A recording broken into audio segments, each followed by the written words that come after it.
Welcome to Pick Up and Deliver, the podcast where I pick up my audio recorder when I head out for a walk and deliver an episode to you while I stroll around.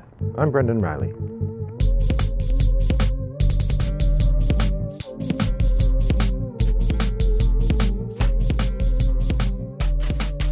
Good morning, listeners. It is a lovely day here in suburban Chicago. The weather is in the low 40s, which is like 36 degrees Celsius. The sun, 5 or 6 degrees Celsius, not 35. Ooh, that'd be very hot. No, 5 degrees Celsius. The sun is crisp, or the air is crisp. The sun is bright and sharp, so we have really defined shadows, which makes for interesting views of the houses around me. It was a lovely weekend of gaming. I'm coming to you on a Monday, so we had some fun games over the weekend. My wife and I have played another game of Obsession, which I will definitely be talking about in depth at some point. We played Everdell with the Pearlbrook expansion. Boy, that's a good game. I really like it. We got to try the new Oceania expansion for Wingspan. I'm sure I will talk about that in more depth once I've played it a couple more times. Any other games I got to play? That's pretty much it. There are probably one or two more, but that's the... we've done now 2 full chapters of My City, which is the Reiner Knizia game. I talked about that before, so we're 6 chapters in. In thinking about what I wanted to do today, I looked back at some of my regular segments from the previous 280 episodes and was looking at whether there was something I hadn't done in a while. And I realized I have not done a Message from the Deep for a while, and one of the games that is on my 5 for 20 list this year, or 20 for 5, is Brass, which is an excellent game, one of my favorites. In looking at the website for the show, I've had Brass as part of the discussion in like 5 different episodes, I think, including one where I just talked about the theme of Brass. It was the Games and Culture episode on invisible workers. So all of this is to say, I've talked a lot about Brass on the show. It is one of my favorite games, but I've never done a Message from the Deep about it, so I'm going to today. For those of you who haven't heard one, which if you're at all new to the podcast, or even, I don't think I've done one for months and months. Message from the Deep is sort of the opposite of Shooting from the Hip. If Shooting from the Hip is a first impression discussion, Message from the Deep is a deep knowledge discussion. I generally won't do one of these until I've played a game at least half a dozen times, more like 10 or 15. And so the idea of this discussion is to give you a sense of a game I know really well and a more thorough review or discussion of what's going on in the game. My intent today is to do a discussion of Brass, both Brass Lancashire and Brass Birmingham. Sort of assuming you know what these games are. Like I said, I talk about them a lot. But for those of you who just dropped in and don't know, Brass originally was a game by Martin Wallace, published, I think Eagle Gryphon was the first publisher, and it's well regarded as one of the best economic Euro games out there. The original edition from Eagle Gryphon was kind of ugly. It had this guy with a top hat holding up a tiny model of a oil rig and or an ironworks on it. And the art was kind of clunky, and the board was very plain. But the gameplay was really interesting and deep.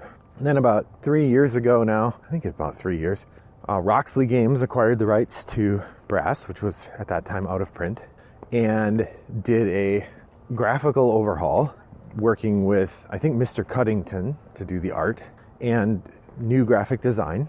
And then they also revised the game a little bit, slimming it down or streamlining it, and also making it 2-player friendly, which the original Brass was not.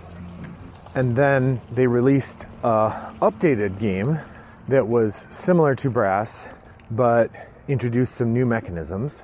And then they gave both Brass games a colon, like a subtitle. So now instead of just Brass, there's Brass Lancashire and Brass Birmingham. Brass Lancashire is the new version of what was the original game. And it actually, a move that I really appreciate.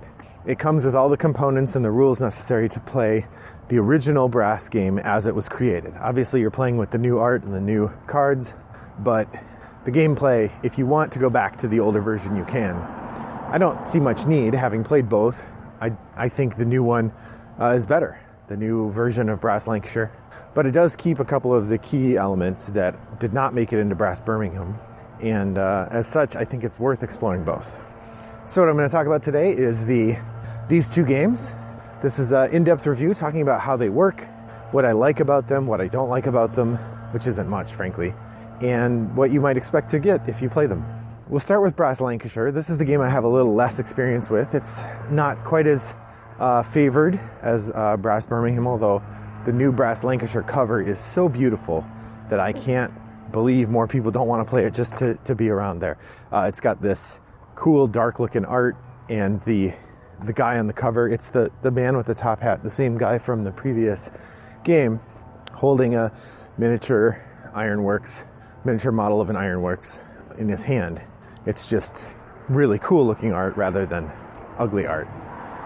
Now, if you remember from, I think, the beginning of 2019, I went and bought, might have been this year, was it this year? Oh man, might have been the beginning of 2020. I went and bought the new Brass Lancashire again because I found it on the used shelf at my local game shop, and I was able to sell my old copy of Brass for 10 or 15 bucks.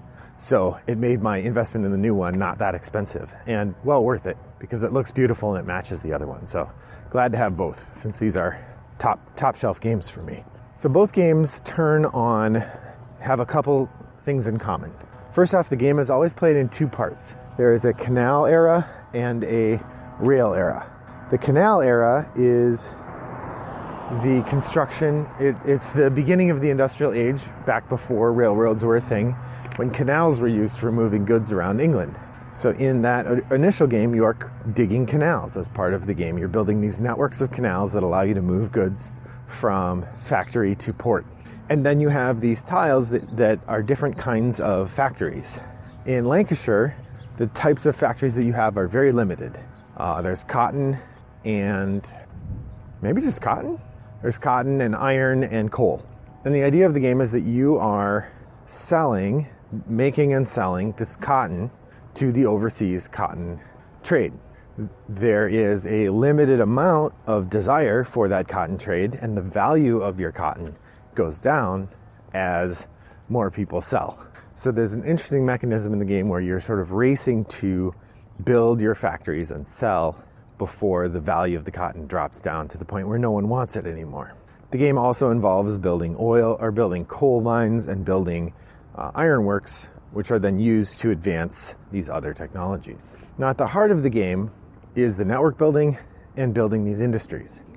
The economics of the game are among the more unusual experiences I've had. So instead of having a certain amount of money, which you do have cash, you also have an income track. And every turn, you get income.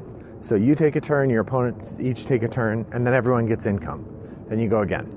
So you're constantly getting income, and at the beginning of the game, you don't get much. But as the game goes along, you start to get more income, and you start to have very productive turns. But of course, then the market dries up.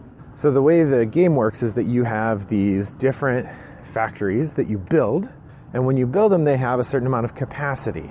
In iron and coal, that's represented with iron and coal cubes, which are stacked on those tiles.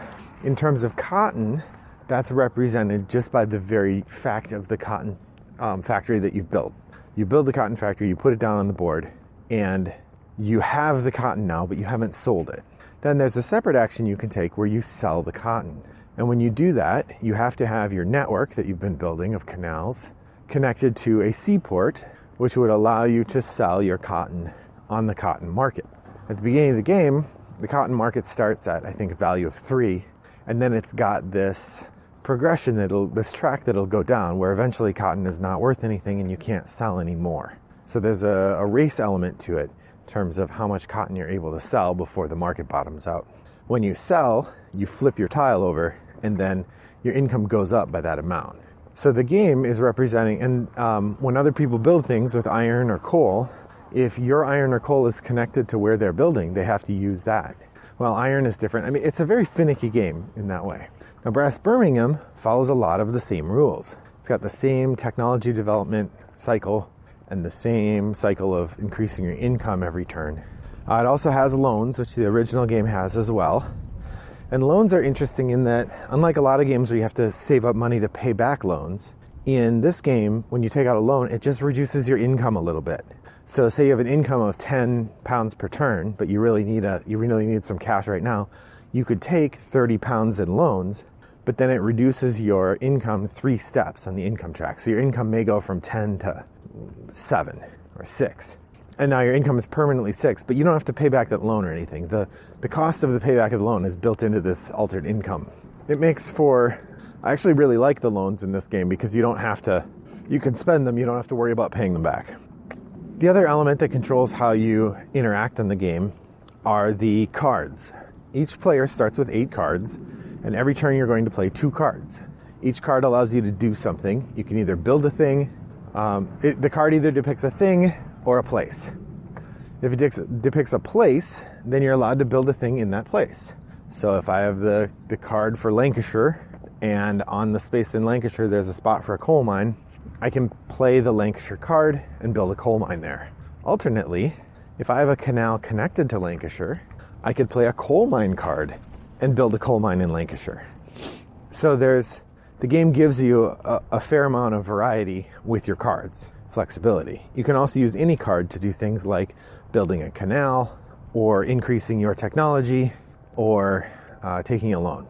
Every time you do something, you have to use a card, but only some of the things require that the card be a specific type. Otherwise, you just discard and cycle the cards. And this comes to one of the crucial, interesting decision points in the game, is that you are limited by these cards. And while you may have a grand strategy, your turn-by-turn tactics depend on you being able to use these cards well. This makes for really interesting decision space, both in the broad and the narrow spectrum. On the turn-by-turn, what am I going to do? It's limited by the 8 cards I have, or toward the second half of the phase or the round, 6 cards or 4 cards, etc. Once everyone has used all their cards and the whole deck is exhausted, then we go to phase 2 and there's scoring. This is where the game gets really interesting as well, because that network building I told you about involves a lot of scoring. And I think new players often underestimate how many points you can get from building those networks. It's really an important part of the game to figure out where those networks are going to score a lot of points and then build networks in the right places. So why do I like this game so much? I haven't even talked about Brass Birmingham. Brass Birmingham is very similar to Brass Lancashire, but it adds in this resource of beer and keeps the markets consistent instead of having the cotton market bottom out. It's a little bit nicer. It's not a ton nicer. It still can really stab you in the guts if you have a barrel of beer that you're planning to use for something and somebody else uses it and you're stuck beerless and you can't sell. That can really hurt. But in Brass Lancashire, if you have a couple cotton mills and someone else sells and the cotton market drops down to 0, that's way meaner. And you can also have someone use your port or use your coal that you were planning to use. I think Brass Lancashire is just a bit more vicious that way. A bit more likely to have someone yank the rug out from under you. But both games have that feeling. So what do I like about it? I already said I like the general mechanisms. I like the decision space created by the cards. I like the building of the networks. These are all really fun elements. Brass is one of those games, one of a really good handful, that really tickles the part of my brain that likes having to figure out turn-based puzzles involving limited resources. I really, really like games that make me feel like I just don't have quite enough to do what I want to do and challenge me to figure out how to use my limited resources in the best way. That is my favorite feeling in a complex game, and I love it to pieces in Brass more than almost any other game. I really like the way that Brass really challenges you to read the other players. A big part of what's going on in Brass is you are trying to benefit from the actions the other players take. If you think another player is about to build a bunch of factories that need iron and there's no iron on the board, you can build an ironworks. And then when that other player goes to build things with iron, they have to take the iron from your ironworks rather than buying it from the market. It's nice for them. They don't have to pay the money to buy it from the market. But it's really nice for you because then suddenly your factory flips and you get a bunch of points and a bunch more income. Coal is the same way. Building coal at the right time can be a huge benefit. By the same regard, if you're not reading your opponents well, or you're a little behind the curve. I've had many a game where I line myself up to build an ironworks this round that will pay off because the iron market has dropped and it's going to pay a ton of money. And then someone else does the exact thing I wanted to do 1 or 2 turns before me. Like literally the same round as me. Makes for really compelling play because you have to constantly be watching what your opponents are doing. Of course, the new editions of the game are beautiful. The graphic design is really nice and solid. The maps are lovely, great to look at, fun to play on. The overall ebb and flow of the game is excellent, and I love it to pieces. Both the Birmingham and the Lancashire versions of the new game are a delight, and the art is beautiful. Like, these are top-notch games, and I really love them to pieces. I talked about loans a little bit. I didn't really talk about the 2 ages part much. I mean, this is another thing that makes this game stand out as really different, is that you play half the game, you get all the way through, you build all these canals, build all these factories, and then you score points, and then you clear off all the canals. They're all removed. And you clear off all the factories that are level 1 factories. And that's where there's a really interesting push and pull here. Early in the game, you can boost your income and give yourself some points by producing some level 1 factories. But the level 1 factories leave the board at the end of the first half. If you produce level 2 or level 3 or 4 factories, those stay on the board. But you have to expend resources and turns, sort of developing away from the level 1 factories and resources in order to get the level 2 factories and resources. So there's a very compelling mix of choices to be made in the first half regarding setting yourself up for the second half. And I mean, that just makes for a really great game. The second half also has you building railroads, which are much more expensive than canals, but then amusingly, you have more income. So just as you have more income, you then have things that cost more to build. So I like that give and take, that push and pull of the first half versus the second half. In case you hadn't guessed, Brass Birmingham is one of my favorite games. Brass Lancashire is one of my favorite games. I sort of see them as two versions of the same game, alternate maps or variants, rather than seeing them as 2 separate games, because they are so similar. If you've played one, you can play the other without too much trouble or teach. If you get a chance to play these, I can't recommend them enough. The only thing I would say holding people back is that they are pretty complicated. There's a lot to remember, and there's a lot of steps. Like if you want to build a building in a particular place, you need to play a card that has that location or that building type. If you play the building type, you have to have your network connected to that location already. If the building requires coal, you have to have coal connected to that town to use it. If it requires, or it has to be connected to a coal market where you can buy the coal. If you want to use iron, you can just move the iron across the land because iron doesn't move by canal. But you still have to remember to do that and so make sure it's available or you have enough money to buy it from the market. And then once you do that, you get some points, and once you do that, then you see if it sells. If it's like an iron or coal factory, then you see if it sells. There's a whole lot of stuff going on in order to make a simple building action. And several of the actions have this kind of multi-step thinking process that you have to do in order to play. But that's part of what makes it so compelling. All in all, Brass from Martin Wallace and a couple other designers. The Birmingham game has a couple other designers who helped with it, or actually probably designed it based on the original Brass. Is a delightful game with deep tactical and strategic elements, beautiful art, and great competition between players. I can't recommend it enough. Well, that was my message from the deep about Brass. Hopefully it was not just too much gushing. Hopefully you learned something from it or found something interesting from it. If you have played it or are interested in playing it, let me know. Swing by the Guild 3269 over at Board Game Geek, and let us know. Join the conversation. You can also reach out to me, Brendan at rattleboxgames.com, where I'm happy to hear from you individually and privately as well. Thanks for listening today. I hope that your next walk is as pleasant as mine was. Bye-bye.